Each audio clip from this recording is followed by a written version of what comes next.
വളരെ അത്ഭുതമായിട്ടാണ് തോന്നിയത്.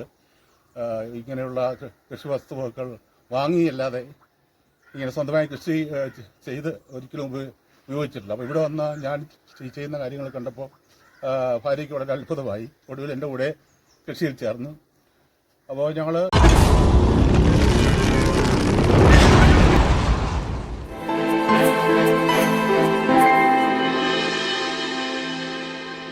Father K V Abraham കരിമാങ്കൽ വൈദികത്തിൽ നിന്ന് റിട്ടയർ ചെയ്തിട്ട് ഇപ്പോൾ ഏകദേശം 2-3 മാസം കഴിഞ്ഞിരിക്കുന്നു.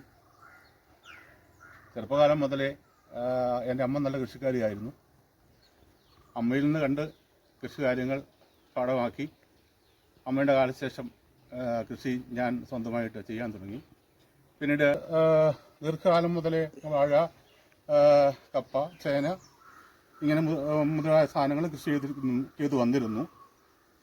ചില വർഷങ്ങളിൽ കൂടുതൽ എലിശല്യം ഉണ്ടാകാൻ ചിലപ്പോൾ നിരാശ തോന്നിയിട്ടുണ്ട്. പക്ഷേ ഈ വർഷം എലി കുറേയൊക്കെ ബാധിച്ചെങ്കിലും ന്യായമായ മെച്ചപ്പെട്ട കപ്പയാണ് ഇത്തവണ ഞങ്ങൾക്ക് കൃഷിയിൽ നിന്ന് ലഭിച്ചത്. അപ്പോൾ എല്ലാം ഞങ്ങൾ പറിച്ച് കച്ചവടക്കാർക്ക് കൊണ്ട് കൊടുത്തു. ഒടുവിൽ ഒരെണ്ണം മാത്രം നിൽക്കട്ടെ, ഏതൊരു ഒരു അധികം വരികയാണെങ്കിൽ നമുക്ക് അന്നേരം ഉപയോഗിക്കാമെന്നുള്ള ധാരണയിൽ ഒരെണ്ണം നിർത്തിയിരുന്നു. അപ്പോൾ അങ്ങനെ കഴിഞ്ഞ ദിവസം പറമ്പ് ഒന്ന് വൃത്തിയാക്കാൻ വേണ്ടി ഭാര്യ പറമ്പിൽ ചെന്നു. വെറുതെ കപ്പയ്ക്കൊന്ന് ബലം പിടിച്ചു നോക്കി. അപ്പോൾ കപ്പ പിടിച്ചിട്ട് പോരുന്നില്ല. അപ്പോൾ തൂമ്പ ഉണ്ടായിരുന്നതുകൊണ്ട് പതുക്കെ ഒന്ന് മാന്തി നോക്കി. അപ്പോൾ സ്വല്പം വലിപ്പം തോന്നി. അപ്പോൾ ഉത്സാഹമായിട്ട് കുറേശ്ശെ മാന്തി നോക്കി. ഒടുവിൽ പകുതിയായപ്പം എന്നെ വിളിച്ച് പറഞ്ഞു, ഇത് ഭയങ്കര വലിപ്പമുള്ള, ഇത് എടുക്കാൻ പറ്റുമെന്ന് തോന്നുന്നില്ല.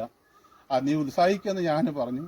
ഏതായാലും ഭാര്യയുടെ പൂർണ്ണ പരിശ്രമവും എന്നെ കൂടി സഹായത്തോടു കൂടി കപ്പ പുറത്തെടുത്തപ്പോൾ ഞങ്ങളെ തന്നെ അത്ഭുതപ്പെടുത്തി. ഇത് കപ്പയാണോ ചക്കയാണോ എന്ന് തോന്നത്തക്കവണ്ണം അത്ര വലിയ ഒന്നായിരുന്നു. ഇവിടെ വീട്ടിൽ ഞങ്ങൾ രണ്ടുപേരുടെ കൊണ്ടുവന്ന് ഞങ്ങൾ ഒരു പാത്രത്തിൽ തൂക്കി നോക്കി.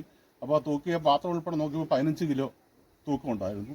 അപ്പോൾ അതിൻ്റെ ഞങ്ങൾ കുറ്റി പൊടിച്ചു കളഞ്ഞിട്ട് വീണ്ടും തൂക്കിക്കപ്പോൾ 12 കിലോ 300 ഗ്രാമോളം തൂക്കം കപ്പയ്ക്ക് തന്നെ ഉണ്ടായി. അപ്പോൾ വളരെ സന്തോഷം തോന്നി.